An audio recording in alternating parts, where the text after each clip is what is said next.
मुंबईमध्ये मला वालचंद कॉलेजचे प्राध्यापक नारायण मराठे यांचा मेसेज आला.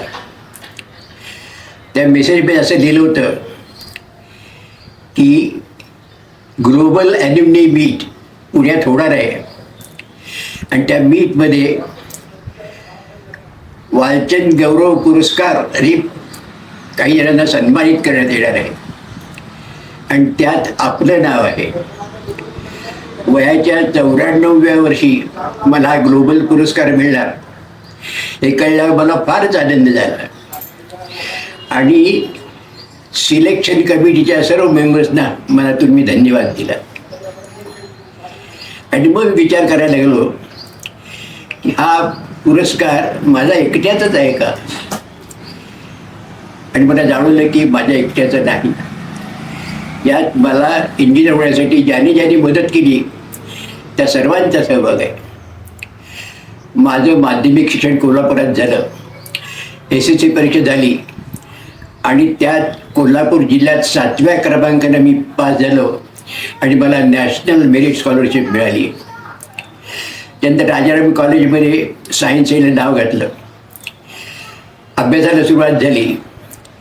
माझे दोन्ही मोठे बंधू प्राथमिक शिक्षक होते आणि ते शिकवण्या करत होते. आर्थिक परिस्थितीमुळे मी शिकवणी करायला सुरुवात केली आणि इंटर सायन्स म्हणजे आजची 12वीची परीक्षा उत्तीर्ण झालो. उत्तम गुण मिळाले होते. दुसऱ्या नंबरनं उत्तीर्ण झालं आणि मी ठरवलं की आपण सांगलीला जायचं. पण माझ्याजवळ पैसे कुठे होते. मेरिट स्कॉलरशिपचे आणि शिकवण्या करून मिळाले फक्त 400 रुपये होते. या 400 रुपयावर इंजिनिअरिंगचं शिक्षण होणं कसं, धाडस करायचं ठरवलं आणि मी सांगलीला आलो. माझी मावशी सांगलीत राहत होती. तिला म्हटलं मी तुझ्याकडे राहिलो तर चालेल का, की मी राहा. म्हणजे चुलत चुलते सांगलीत होते. त्याने म्हटलं मला इंजिनिअरिंगला यायचं आहे, जेवणाची व्यवस्था होईल का. ते म्हणजे ठीक आहे, मी तात्पुरती करतो व्यवस्था. आणि मी कॉलेजवर गेलो, फॉर्म भरला आणि मेरिटनं पहिल्या क्रमांकाने मला ॲडमिशन मिळाली. कॉलेज सुरू झालं. त्यावेळी बसेस नव्हत्या. सांगलीचं स्टेशन हे आत्ताचं SFC मॉल आहे तिथे होतं. विश्रामबागला दांडेकरांचं दुकान आहे त्याच्यासमोर विश्रामबाग स्टेशन होतं. ते सांगली, मिरज, वाल्हेवाडी अशी ट्रेन होती आणि आम्हाला सांगलीहून ट्रेनने यावं लागायचं. 8:30ला ट्रेन होती. 9:15ला यायची, 9:30ला कॉलेज सुरू व्हायचं. संध्याकाळी 4:45ला कॉलेज सुटायचं, 5:30ला ट्रेन होती.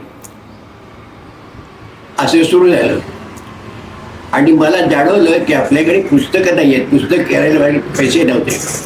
प्राध्यापक केतकरना म्हटलं की तुमचं पुस्तक मला मिळेल का शनिवारी कॉलेज सुटल्यावर, मी तुम्हाला सोमवारी परत देईन. त्यांनी मला द्यायचं ठरवलं आणि कॉलेजची लायब्ररीची 2 पुस्तके मिळायची.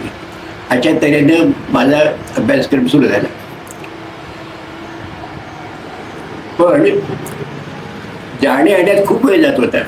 मग मी प्राध्यापक केतकरना म्हटलं मला इथे राहायला मिळेल का कुठे. ठीक आहे म्हणले, उद्या ये. आणि मला दुसऱ्या दिवशी ते प्राध्यापक आपटेंच्या बंगल्यात घेऊन गेले. संस्कृती केंद्रासमोर 2 बंगले आहेत. त्यातल्या एका बंगल्यात प्राध्यापक आपटे राहत होते. एकटेच होते. त्यांना माझी सगळी माहिती काढून त्याची मला राहायला परवानगी दिली. असंच एका ग्रस्तांनी सांगलीचे वखार भागातले बापूबाई रतनचंद माझी माहिती सांगितली. त्यांनी मला माझ्या जेवणाची व्यवस्था केली. जेवणाची व्यवस्था झाली, राहायची व्यवस्था झाली आणि 3 वर्षात मी माझा अभ्यासक्रम पुरा केला. या 3 वर्षामध्ये हाफ पॅन्ट आणि हाफ शर्ट घालणारा वालचंद कॉलेज मी एकटाच विद्यार्थी होतो. त्यानंतर रिझल्ट लागला BEचा. मी आलो, व्हाईस प्रिन्सिपलला भेटलो. म्हणलं मला मिळेल का नोकरी इथे. त्यांनी माझ्याकडे कोरा कागद दिला, 4 ओळीत अर्ज लिहिला आणि त्यावर त्यांनी मला शासनाने भेटायला सांगितलं. मी गेलो तर माझी अपॉइंटमेंट ऑर्डर त्यांनी माझ्या हातात दिली आणि आजच जॉईन हो म्हणले आणि त्यांनी माझं नाव घातलं मस्टरवर आणि सही घेतली. अशा पद्धतीने माझ्या प्राध्यापकी जीवनाला सुरुवात झाली. डिग्रीचे अरेंज सगळे विषय मी शिकवले. शिवाजी युनिव्हर्सिटी झालं, ME झालं, पोस्ट ग्रॅज्युएशन टीचर म्हणून मला मान्यता मिळाली.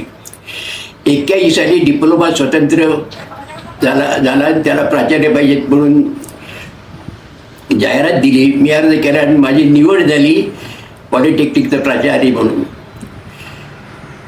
81 ते 92, 93 अशी 12 वर्षे मी पॉलिटेक्निकचं प्राचार्य म्हणून काम केलं. आणि मला जाणीव होती की हे कॉलेज असल्यामुळे मी इंजिनियर झालो.